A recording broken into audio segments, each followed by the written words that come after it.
Hi friend, welcome to game of winning. आज के raw के एपिसोड की शुरुआत जजमेंट डे के सेगमेंट से होती है।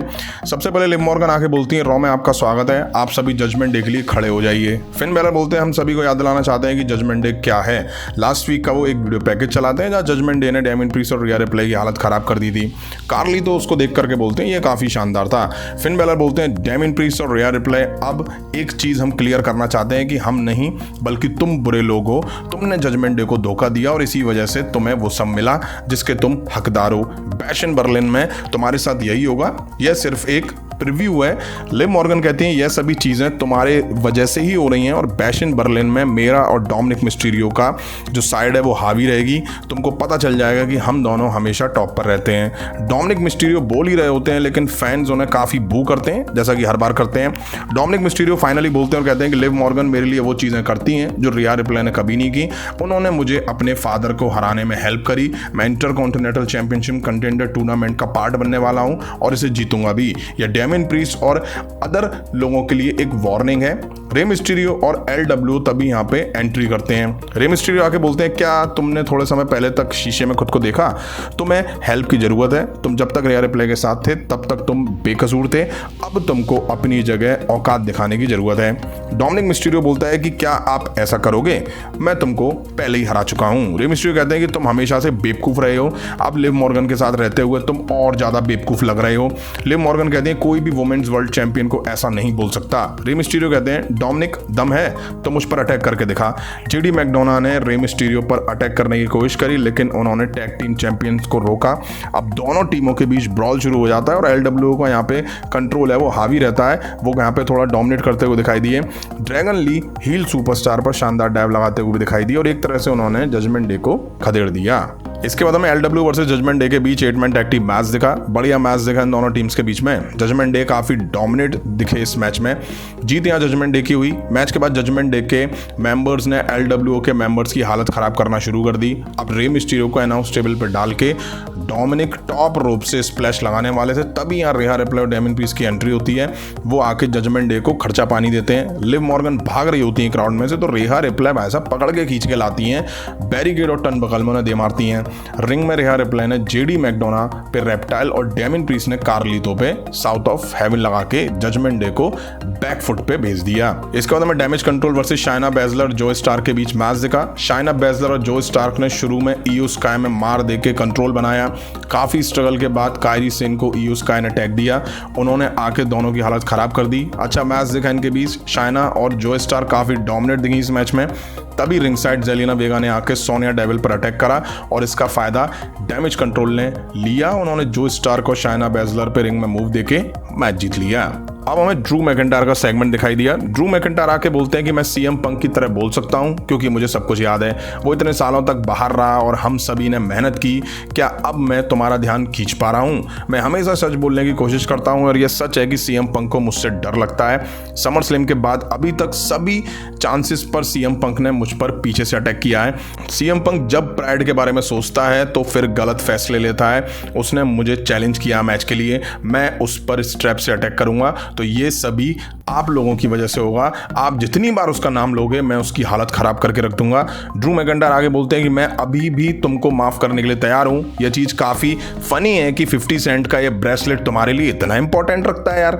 मैं एक बार फिर तुम्हारी हालत खराब करूंगा। सीएम पंक का तभी थीम म्यूजिक बजता है और उन्होंने पीछे से आकर स्ट्रैप से ड्रू मैकिंटायर पर अटैक कर दिया। फिर से इनके बीच में ब्रॉल देखना शुरू हुआ। सीएम पंक ब्रेसलेट निकालने की कोशिश करते हैं, मैकिंटायर रिंग के बाहर चले जाते हैं। उन्होंने सीएम पंक को स्टील स्टेप्स और कमेंट्री टेबल पर दे मारा। सीएम पंक ने ड्रू मैकिंटायर को अनाउंस टेबल पर पटका और अब वो स्ट्रैप से लगातार ड्रू मैकिंटायर पर अटैक करते हैं। तभी यहाँ ऑफिशियल्स आ जाते हैं, इन दोनों को सेपरेट करते हैं। तभी ड्रू मैकिंटायर फैंस के बीच में से होके भाग जाते हैं। रिंग में सीएम पंक ने सिक्योरिटी के 3 मेंबर्स पर भी स्ट्रैप से अटैक करा और उन्हें रिंग के बाहर कर दिया। अब हमें Jey Uso versus Kofi Kingston versus Carrion Cross के बीच इंटरकॉन्टिनेंटल टाइटल के लिए नंबर 1 कंटेंडर मैच दिखा। बैल बजते ही कॉफी किंगस्टन कैरियन क्रॉस पे टूट पड़ते हैं। फिर जे ऊसो कॉफी किंगस्टन को हटा के कैरियन क्रॉस में मार देते हैं। अब कॉफी किंगस्टन और जे ऊसो मिलकर कैरियन क्रॉस में मार देते हैं और रिंग के बाहर कर देते हैं। अब जे ऊसो और कॉफी किंगस्टन भी बढ़ जाते हैं। रिंग के बाहर से कैरियन क्रॉस जे ऊसो को खींच लेते हैं और कॉफी किंगस्टन टॉप रोप से शानदार डाइव दोनों पे लगाते हैं। बढ़िया मैच दिखा इनके बीच। जे ऊसो ने दोनों को अच्छे से बजाया। वहीं एंड में जे ऊसो ने स्पीयर दी और ऊसो स्प्लैश दे के कैरियन क्रॉस को पिन करके क्वालिफाई कर गए नेक्स्ट मैच के लिए। अब हमें रैंडी ऑर्टन दिखाई दिए। रैंडी ऑर्टन आके बोलते हैं मेरे दिमाग में जो आवाज़ चलती रहती है वो आवाज़ आप सबकी है। मैं आप सभी को थैंक यू कहना चाहता हूँ कि आप हमेशा मेरी एंट्री थीम पे जो होता है वो गाते हैं, वो सब कुछ है मेरे लिए। 15 साल लगे तो क्या हुआ, पर शुक्रिया। ये बात सुनो, मैं काफ़ी टाइटल्स जीत चुका हूँ, लेकिन एक वर्ल्ड टाइटल मुझे बहुत प्यारा है, वर्ल्ड हैवीवेट चैंपियनशिप। इसलिए क्योंकि वो मेरा फर्स्ट टाइटल था। वो जो नाम है वो सबसे पहले मेरा आता है। 10 साल पहले 2 वर्ल्ड चैंपियनशिप थे, उस टाइम मैंने उसे चैंपियनशिप को रिटायर करा था और उसके बाद भी वो नाम मेरे साथ जुड़ा है। 1 साल पहले वर्ल्ड हैवीवेट चैंपियनशिप वापस आया है, मैं वहाँ नहीं था। मेरे को एक स्पाइनल इंजरी थी, मुझे आइडिया नहीं था कि मैं वापस आ पाऊंगा या नहीं आ पाऊंगा, बट ऊपर वाले की वजह से मैं वापस आया और इस सैटरडे को मैं बनूंगा न्यू वर्ल्ड हैवीवेट चैंपियनशिप, नया टाइटल, न्यू लेगेसी। अब मुझे पता है कि मैं दुश्मन के घर जाने वाला हूँ, उसके होम टाउन में लड़ूंगा। लिविंग लेजेंड हूँ, मुझे पता है कि मैं एक इंसान से लड़ूंगा जो फोकस है और इतना घमंड में चूर है कि उसे आइडिया नहीं है कि वो सबसे खतरनाक सुपरस्टार से लड़ने वाला है। ऐसा स्टार जो 20 साल में किसी ने पैदा नहीं करा है। मैं यहाँ पला हूँ, बड़ा हूँ। जब मैं 19 साल का था तब मैंने प्रो रेसलिंग स्टार्ट करा। आप सभी ने बड़ा होते देखा है मुझे। कितनी बार मैंने गलती करी है और उसे सुधारा भी है और बार बार लगातार हर एक कमजोरी थी मैंने वो समझी है, उसको रिकवर करा है। गंथर जब WWE में आया तब वो 30 साल का था। वही एक चीज़ कॉमन हो सकती है कि जब वो आया तब वो फोकस था, मैं भी फोकस था। गंथर ने अपनी हार नहीं देखी है। बर्लिन में जब उसको हार मिलेगी तब उसको पता चलेगा।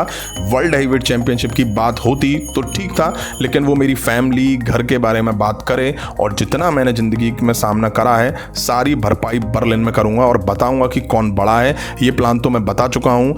3 वर्ड RKO काफ़ी होंगे तेरे लिए। अब हमें bronze straw man versus Bronson read के बीच मैच देखा। बेल बजी और ब्रॉन स्ट्रॉमैन ने ड्रॉप किक देकर ट्रक नुमा ब्रॉनसन रीड की धुलाई शुरू कर दी। अब ब्रॉनसन भी पलटवार करते हैं। ब्रॉन स्ट्रॉमैन से धुलाई जरूरी थी ब्रॉनसन रीड की, क्योंकि कुछ वीक से ब्रॉनसन का खून ज़्यादा ही उबाल मार रहा है। अब ये दोनों रिंग के बाहर आ जाते हैं। दोनों भारी भरकम सुपरस्टार एक दूसरे से भिड़ते हुए दिखाई दिए। दोनों काफ़ी थक चुके थे। ट्रक नुमा ब्रॉनसन रीड मैच छोड़ के जाने लगे, तभी ब्रॉन स्ट्रॉमैन पीछे से आके रैंप पे ब्रॉनसन रीड में मार देते हैं। अब ये लड़ते भिड़ते बैक स्टेज आ जाते हैं। ब्रॉनसन रीड ट्रैश केन ब्रॉन स्ट्रॉमैन के सर पे दे मारते हैं। ब्रॉन स्ट्रॉमैन भी पलटवार करके मार देते हैं, बट ब्रॉनसन रीड कार पे लिटा के ब्रॉन स्ट्रॉमैन के ऊपर सुनामी दे देते हैं। अब हमें Xavier would versus Mizo versus पीट डन के बीच इंटरकॉन्टिनेंटल टाइटल के लिए नंबर 1 कंटेंडर मैच देखा। अच्छी शुरुआत हुई इनके बीच मैच की। मिज ने इंप्रेस करने की कोशिश करी इस मैच में। ज़ेवियर वुड भी अच्छा पलटवार करते हैं। अब इन तीनों के बीच जम के चॉप्स चले। अब मिज स्कल क्रश फिनाले लगा के ज़ेवियर वुड को पिन करते हैं, बट पीट डन तो उस पिन को तोड़ते हैं। अब पीट डन मिज पे सबमिशन लगा देते हैं। ज़ेवियर वुड आके दोनों को सुपर किक जड़ते हैं। मिज पे एल्बो ड्रॉप देते हैं। पीट डन रेफरी को खींचते हैं और मिज पे मूव देके पिन करके यहाँ मैच जीत ले जाते हैं और क्वालिफाई कर जाते हैं फैटल 4-वे मैच के लिए। इसके बाद हमें uncle howdy versus Chad Gable के बीच एक मैच दिखा मेन इवेंट में। गेबल में शुरू से मार पड़ी, अंकल हाउडी ने कंट्रोल बनाया। गेबल ने भी पलटवार करा। रिंग साइड क्रीड ब्रदर्स और आईवी नाइल ने लगातार इंटरफेयर करा इस मैच में। मतलब अंकल हाउडी के अभी से इतने बुरे दिन आ गए हैं कि क्रीड ब्रदर्स उनमें मार दे रहे थे भाई साहब, और बैरिकेड में दे मारते हैं। तभी वाइट 6 के मेंबर्स ने आके क्रीड ब्रदर्स में तबीयत से मार दी। तभी वाइट 6 के मेंबर्स ने आके क्रीड ब्रदर्स में तबीयत से मार दी और मारते मारते उन्हें रिंग क्राउड में उसे होते हुए ले गए और रिंग में अंकल हाउडी ने सिस्टर एबिगेल देके मैच अपने नाम करा। यहीं आज रॉ का एपिसोड एंड हुआ। रॉ में इंटरकॉन्टिनेंटल टाइटल के लिए नंबर 1 कंटेंडर मैच दिखे। वहीं बैश इन बर्लिन का बिल्डअप भी दिखा कुछ मैचेस के लिए। रिहा रिप्ले और डेमिन प्रीस्ट ने जजमेंट डे की हालत खराब करके रख दी। वहीं ड्रू मैकिंटायर और सीएम पंक के बीच फिर से ब्रॉल दिखा, वही लास्ट वीक की स्टाइल में। अब इन दोनों के बीच फ्यूड कहीं ना कहीं बोरियत सी लगने लगी है। ड्रू मैकिंटायर फिर पिट गए सीएम पंक से। ब्रॉन स्ट्रॉमैन और ब्रॉनसन रीड के बीच भारी भरकम मैच दिखा। हालांकि ट्रक नोमा को सबक मिलना जरूरी था। रॉ पे कुछ बढ़िया नहीं है मेन इवेंट को देखने के लिए। कोई रीज़न नहीं है कि हाँ मेन इवेंट तक रुका जाए, क्योंकि WWE ने वाइट 6 की भी हाइप खराब करके रख दी है चैड गेबल के साथ फ्यूड शुरू करके। मुझे लगता है चैड गेबल से बेटर कोई और सुपरस्टार होता अगर अंकल हाउडी या उसके फैक्शन के साथ फ्यूड में आता। मेन इवेंट कुछ बढ़िया दिखना चाहिए रॉ पे, ऐसा नहीं हो रहा है। आपको कैसा लगा शो कमेंट करके जरूर बताइएगा। वीडियो अगर यहाँ तक देखिए, लाइक नहीं करी तो लाइक करें, चैनल पर नहीं तो चैनल को सब्सक्राइब करें। मिलता हूँ जल्दी नेक्स्ट वीडियो में। Thank you.